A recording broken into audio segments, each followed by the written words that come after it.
The moment is here, you can stop your search. It's Comics by Perch. Hey everybody, this is Perch, and what's going on with the X-Men line? Well, they've been dropping news every Friday, and basically it's for these titles that spin out of Fall of X.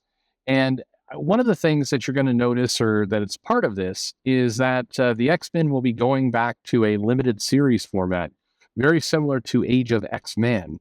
And if you remember that brief time period where they wanted this brand new status quo for the X-Men, they relaunched the title. They said bold new adventure, and it's a murderer's row of creators. And you had Ed Brisson, you had Kelly Thompson, you had Matt Rosenberg, and I'm forgetting somebody was in that mix, as I recall. And then they had the title go for about a couple months, like 3-4 months, and then it, we brought back Nate Gray, and we had Age of X-Men. It was like Age of Apocalypse, and then all the titles got canceled, and like they did with Age of Apocalypse, and everything was a mini-series. And then they kind of came out of that, and then Jonathan Hickman appeared. And the thing that was going on was Hickman, the timing didn't quite line up, so they needed to kill some time, basically, to get to the next step. And that's what happened. So Fall of X is spinning out of this year's Hellfire Gala, which appears to be the final Hellfire Gala. And they will be launching a bunch of new titles like Dark X-Men, and you heard them all before, Realm of X, and kind of a bunch of titles there. Most of them all new. Wolverine, brand new status quo we're getting for him, different type of X-Force. And also 3 titles, the Uncanny SpiderMan, Alpha Flight, and Children of the Vault. But here's one thing that wasn't really in that press announcement around these new titles spinning out of Fall of X and this bold new status quo, dangerous time to be a mutant, etc. Here's the lead that they that they varied, or it wasn't appeared. These are all miniseries. All Wolverine won't be, but all of these titles that are new or coming out are it's exact same playbook as Age of X-Men, where you basically, or Age of Apocalypse way back in the day, where you interrupted all the titles, and then you got these mini-series, and it allows them to kind of prep for, the next world. So, and down to some of the creators. So the interesting question becomes, the last time they did this, Jonathan Hickman came in as a showrunner, and he did his thing. In this case, they're definitely doing something similar, in the sense that if you look at the creative team for a lot of these books, they're either people from kind of outside the core X properties, or it's an interesting collection. So Dennis Camp is writing the Children of the Vault title, which basically is going to feature Cable and Bishop, and in theory other kind of supporting cast members, taking on the Children of the Vault, and really kind of investigating the culture. I'm not sure anybody really wants that, of the Children of the Vault. This thing that was introduced quite some time ago and then resurrected a bit by Hickman. The thing basically says, for Children of the Vault, we're taking what Mike Carey, Jonathan Hickman, and Jerry Duggan have established and filling in the gaps more fully flesh out their motivations and methods. It's been a real thrill to invent a whole new society for the Marvel Universe with its own brutal history, culture, prejudices, personalities, and politics. Sounds amazing. Just as important to this book are Cable and Bishop, 2 characters I've long known and recently come to love, are embracing their rich history and complicated past and futures to create a dynamic that feels fresh but deeply rooted in the characters. So this is, as mentioned, Children of the Vault. Then there's, Alpha Flight. This is being done by Ed Brisson, who, of course, is part of the X lineup quite some time ago. Ed Brisson talking about coming back home for the X-Men to kind of bookend his career. The way he stated it is, he's not going to be a new ongoing writer. This is kind of something he's coming in to do, but, this is temporary. But this is classic Alpha Flight. The team goes back to its roots as Guardian, Puck, Shaman, Snowbird will be an adventure that pits them against mutant kind, including their own former allies, North Star and Aurora. So they're going to be doing some kind of, dangerous tale as the X-Men are framed. And then finally, Uncanny SpiderMan is actually, it is Nightcrawler. The title is written by Cy Spurrier, and he will be because he's been doing kind of Nightcrawler stories for a while. So this appears to be the conclusion to his trilogy, or I don't know if you want to call it that. But anyway, he will don a Spider-Man-ish costume. It's kind of a mix between Spider-Man and Nightcrawler and how it looks. He's obviously got a costume over his tail, which has got to be a complete bitch to put on, if you think about it. Anyway, so he will be Nightcrawler will be in Manhattan, battling Spider-Man's rogues gallery, saving civilians, mutants, and human alike, while tracking down a long-standing mystery about his mother, Mystique.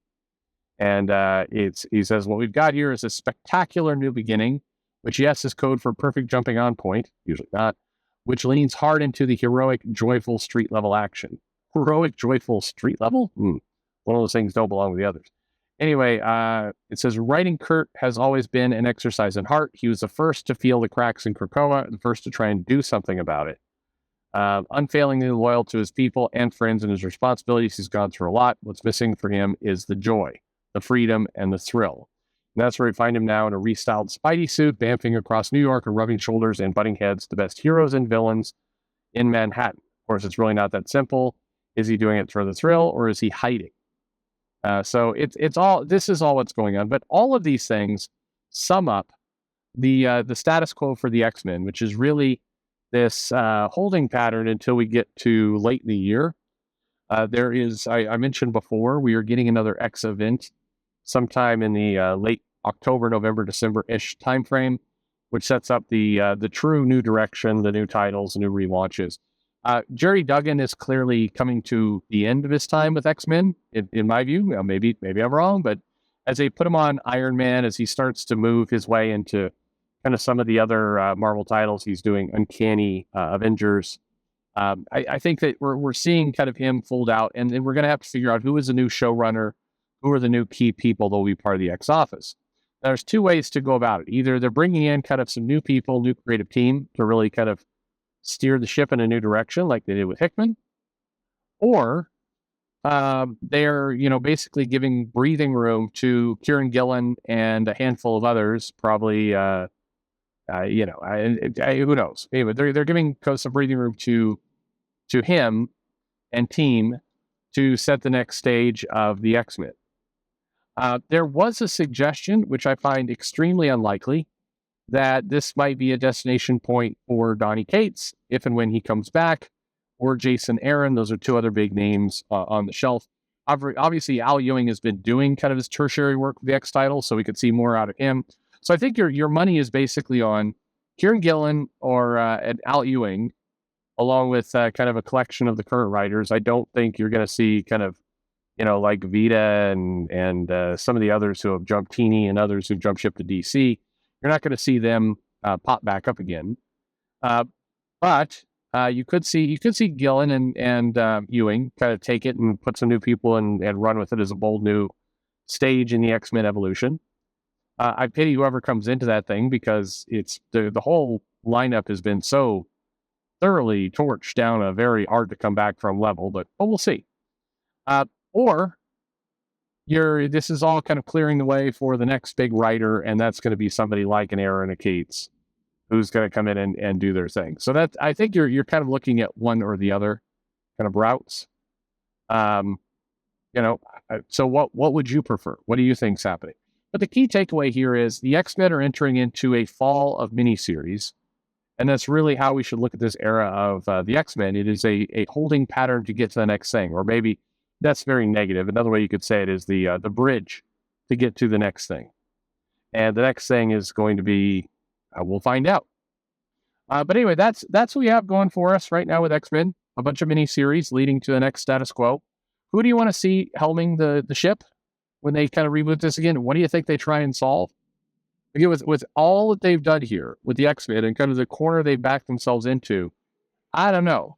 Keep in mind, by the way, looming in all of this is the new X-Men cartoon, which Disney Plus is expecting is going to be very popular, or kind of key centerpiece of their new, their streaming service, and kind of one of the first kind of introductions back to the masses, like people hadn't heard of the X-Men before we get to the MCU. So I think there is a high likelihood here that, the timing of all this is to attempt to align with this new X-Men show, new status quo, maybe something a little bit more, like it used to be.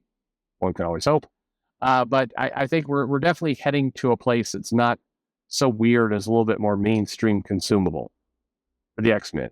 I think that is absolutely what you're looking at.